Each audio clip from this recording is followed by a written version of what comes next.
আসসালামু আলাইকুম সুপ্রিয় শিক্ষার্থীবৃন্দ, আশা করি তোমরা সকলে ভালো আছো। দেখো, গত 2 দিনে আমি 2টা ভিডিও ছেড়েছি তোমাদের নবম দশম শ্রেণীর সাধারণ গণিতের 16.3-এর অনুশীলনী 16.3-এর অর্থাৎ পরিমিতি অধ্যায়ের ষোড়শ অধ্যায়ের 16.3-এর আমি 8 নম্বর অঙ্ক পর্যন্ত তোমাদের করিয়েছিলাম। আজকে আমি শুরু করব তোমাদের এই 9 নম্বর অঙ্ক থেকে। দেখো, 9 নম্বর অঙ্কে কি বলছে, একটি বৃত্তের পরিধি একটি সমবাহু ত্রিভুজের সমান, এদের ক্ষেত্রফলের অনুপাত নির্ণয় করো। অর্থাৎ একটা বৃত্তের পরিধি একটি সমবাহু ত্রিভুজের পরিসীমা যা, ওইটাই হচ্ছে বৃত্তের পরিধি। আমি প্রথমে কি করব, সমবাহু ত্রিভুজের পরিসীমা বের করব। আমরা নর্মালি জানি সমবাহু ত্রিভুজ হইল 3টি বাহু সমান। একটি বাহুর মান যদি জানা যায় তাহলে পরিসীমা বের করা যায়।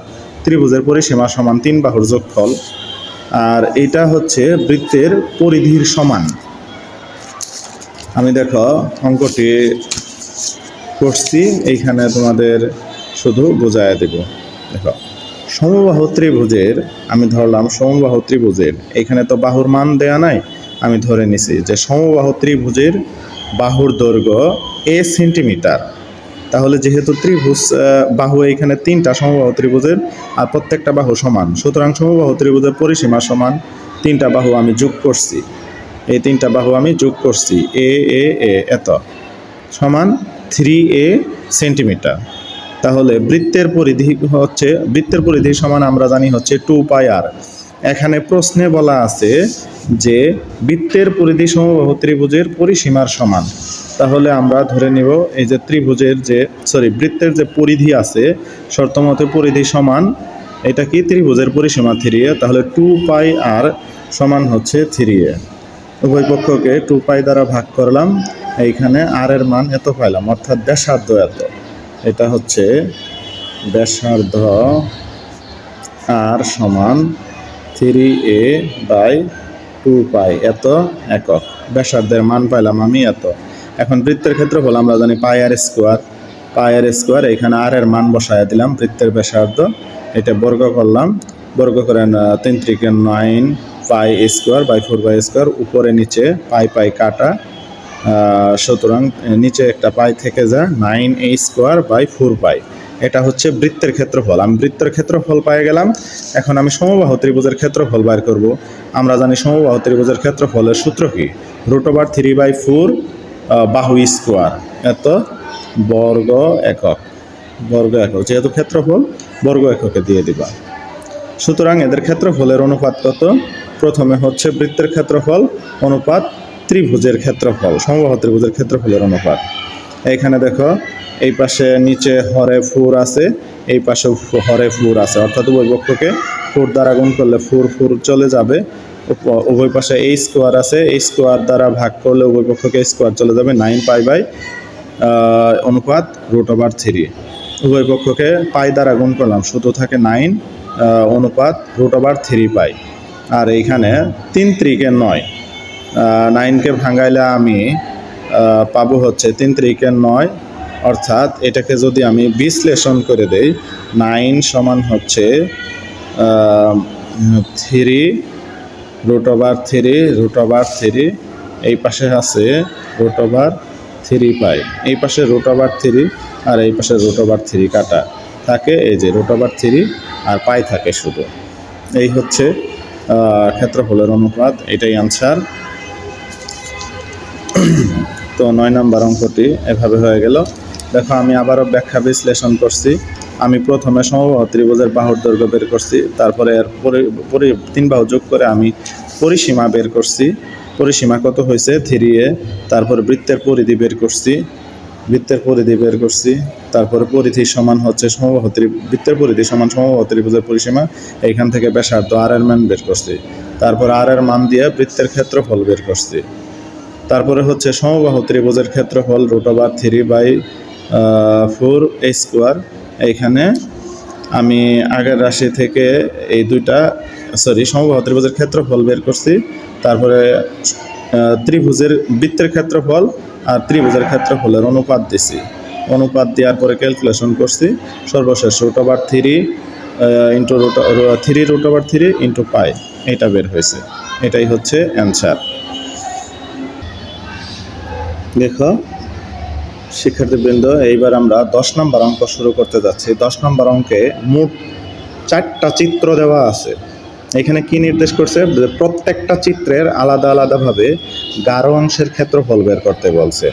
তো প্রথম চিত্রটা দেখো, উপরে একটা অর্ধবৃত্ত দেওয়া আছে এবং নিচে একটা ত্রিভুজ ক্ষেত্র দেওয়া আছে, তাই না? দেখো এর অংশের ক্ষেত্রফল বের করতে হলে আমি প্রথমে এখানে যেহেতু দুইটা চিত্রের সমন্বয়ে এই চিত্রটা তৈরি হয়েছে, প্রথম অংশে আছে অর্ধবৃত্ত। এই অর্ধবৃত্তটা হচ্ছে এডিবি আর ত্রিভুজটা হচ্ছে এবিসি। এবিসি ত্রিভুজের 3 বাহু দেওয়া আছে। একটা ত্রিভুজে একটা বাহু হচ্ছে 9 সেন্টিমিটার, আর একটা 8 সেন্টিমিটার, আর একটা 10 সেন্টিমিটার। এইটা যেহেতু এই এবি বাহুটা হচ্ছে ত্রিভুজেরও বাহু, এবি বাহুটাকার এই ত্রিভুজেরও বাহু এবং এডিবি অর্ধবৃত্তের ব্যাসও বটে। এবি হচ্ছে এমন একটা সাধারণ বাহু যে এখানে অর্ধবৃত্তের ব্যাস বটে এবং এবিসি ত্রিভুজেরও বাহুও বটে।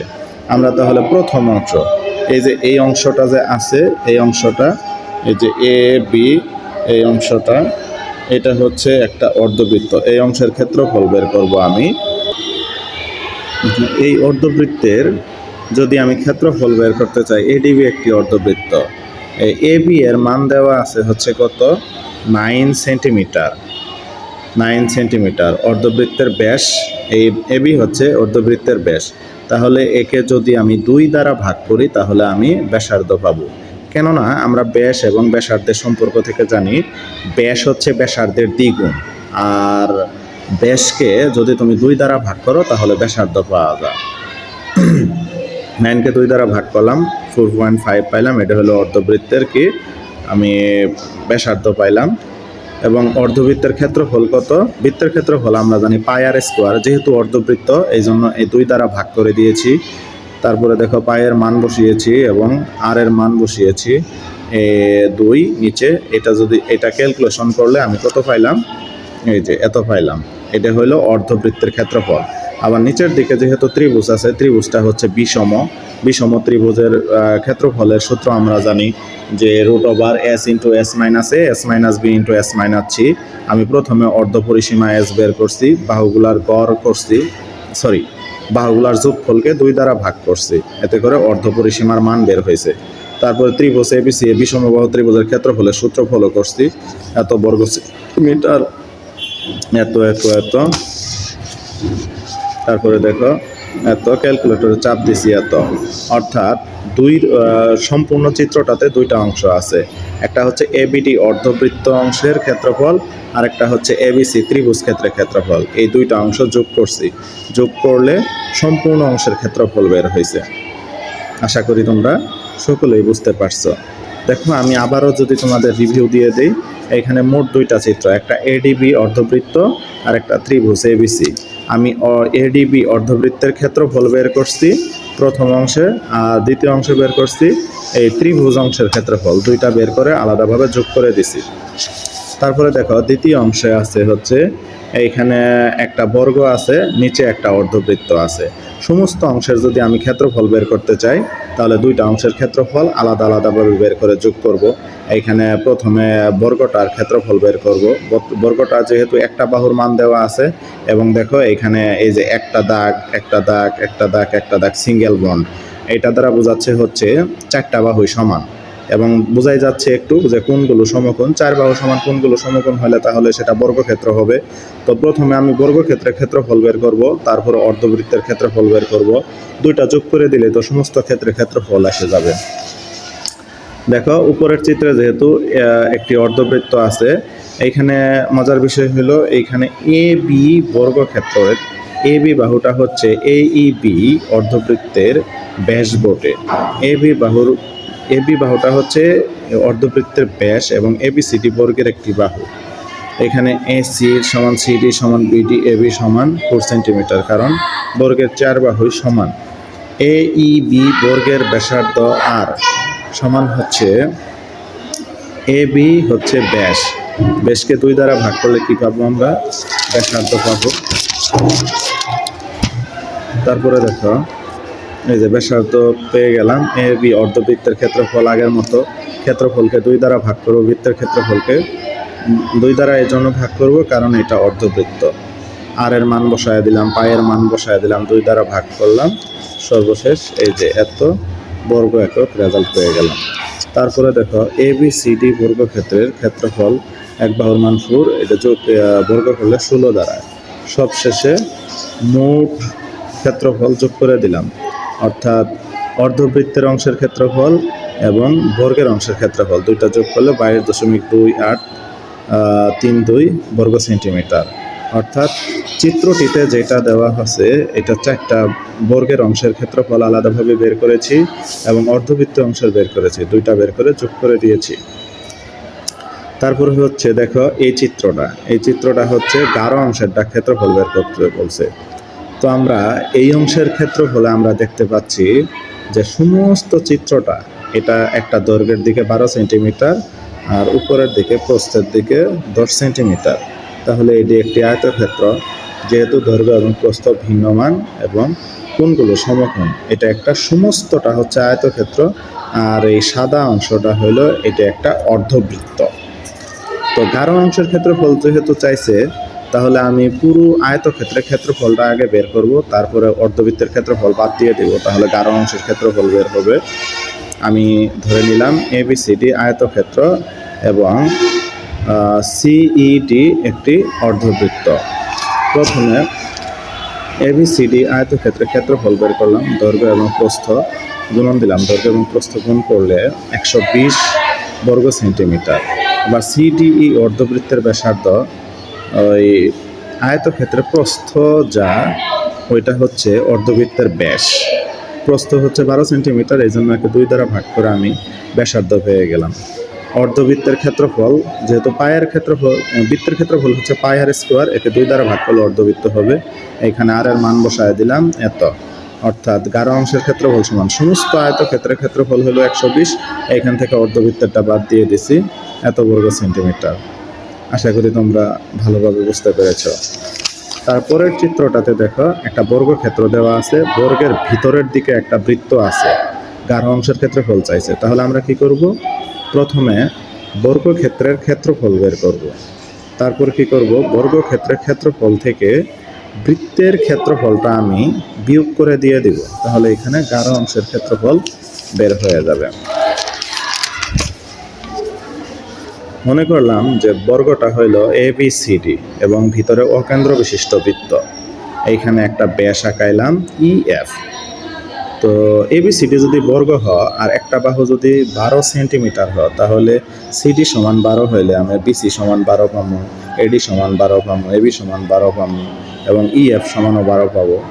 কারণ বর্গের উপরে নিচের বাহুকে যদি যোগ করো এটা প্রস্থের সমান হবে, আর প্রস্থ আর বর্গের একই, তাহলে ইএফ সমান এবি সমান সিডি একই মান পাবো আমি। তাহলে সমস্ত বর্গের ক্ষেত্রফল আমি কত পাইলাম? এই যে এবিসিডি বর্গের ক্ষেত্রফল কত পাইলাম আমি? 12 বর্গ সেন্টিমিটার। যেহেতু এক বাহুর মান দেওয়া থাকলে বর্গের ক্ষেত্রফল বের করা যায়, এজন্য বাহু স্কোয়ার করলে 144 সেন্টিমিটার পাইলাম। আবার ভিতরে অকেন্দ্র বিশিষ্ট বৃত্তের ব্যাস এবি সমান সিডি সমান ইএফ, প্রত্যেকটা বাহুই সমান, এটা হলো 12 সেন্টিমিটার। বৃত্তের ব্যাসার্ধ বের করতে হলে ব্যাসকে আমি 2 দ্বারা ভাগ করলাম। ব্যাসকে যদি তুমি 2 দ্বারা ভাগ করো তাহলে ব্যাসার্ধ পাবা হচ্ছে 6 সেন্টিমিটার। বৃত্তের ক্ষেত্রফল সমান কত? পাই আর স্কোয়ার, আর এর মান বসায় দিলাম, এত ক্ষেত্রফল বের হইল। গাঢ় অংশের ক্ষেত্রফল, সমস্ত বর্গক্ষেত্রের ক্ষেত্রফল থেকে আমি অর্ধবৃত্তের অংশটা বাদ দিলাম, তাহলে গাঢ় অংশের ক্ষেত্রফল বের হয়ে গেল এত। তো আমি প্রথমে আবারও বোঝায় দিচ্ছি, দেখো এটা একটা বর্গক্ষেত্র, সমস্ত বর্গক্ষেত্রের ক্ষেত্রফল আমি বার করব, বার করে এই ভিতরে বৃত্তের অংশের ক্ষেত্রফলটা বাদ দিয়ে দিলে এই বৃত্ত ছাড়া যে অঞ্চলটা থাকবে ওটাই হলো গাঢ় অংশের ক্ষেত্রফল। আমি সেই কাজটাই করেছি। এবিসিডি বর্গক্ষেত্রের ক্ষেত্রফল বের করেছি প্রথমে, তারপরে বৃত্তের ক্ষেত্রফল বের করছি, ভিতরের অংশ বের করে সবার শেষে বর্গক্ষেত্রের ক্ষেত্রফল থেকে বৃত্তের ক্ষেত্রফল বাদ দিয়েছি, এই যে গাঢ় অংশের বের হয়েছে। তো এর মধ্য দিয়ে 16.3 আমাদের শেষ হয়ে গেল। আশা করি তোমরা ভালো করে বুঝতে পেরেছ। কোথাও যদি না বোঝো আমাকে কমেন্ট সেকশনে লিখবা অথবা মেসেঞ্জারে লিখবা, আমি সেইখানে আবারও বোঝায় দেওয়ার চেষ্টা করব এবং কোথাও ভুল ত্রুটি থাকলে সংশোধনের চেষ্টা করব। এবং পরবর্তীতে আমি তোমাদের ঘনবস্তু রিলেটেড 16.4 নিয়ে আলোচনা করব, সেখানে ভিডিওটি ছাড়ব। আজকের মধ্য দিয়ে 16.3 শেষ হয়ে গেল। তোমরা সবাই ভালো থেকো, ধন্যবাদ তোমাদেরকে।